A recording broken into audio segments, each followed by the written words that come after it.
Hello भाई, नमस्ते, प्रणाम, सलाम, धर्मेंद्र दीवाना एंटरटेनमेंट में आप लोग का स्वागत है। देखिए जो ये कल्लू का गाना है वो सलामत रखी है ये बाबा, ये गाना बहुत ब्लॉकबस्टर और बहुत अच्छा, बहुत सुनने में अच्छा लग रहा है यार। जो बहुत अच्छा है।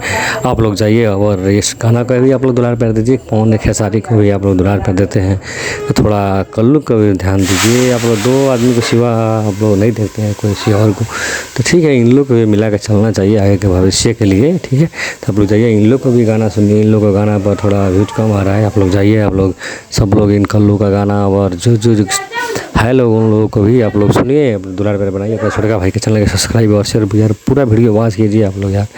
कुछ भी क्वालिटी आएगा वीडियो में, थोड़ा थोड़ा अभी मजबूरी है, इसके लिए नहीं आ रहा है, आएगा आप लोग का दुलार प्यार रहेगा तो ऐसे ही। छोटा भाई के चैनल सब्सक्राइब और शेयर करिए। और कल्लू का गाना सलामत रखिए ये बाबा, जाके आप लोग जल्द से जल्द सुनिए और ये गाने के भी दुलार प्यार आपने दिए।